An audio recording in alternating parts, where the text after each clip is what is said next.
தொட்டது கிடையாது. சாயிர பொழுதும் மார்புல இருக்கும் எந்த எதிரி வாழும் எங்க முதுக பார்த்தது கிடையாது.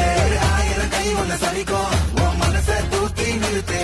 உன்னை வீசிட பார்க்கிற எவனோ நெட்டு விழணும் வழியை கொடுத்து எல்லாமே கொடுத்து வசத்துறவும்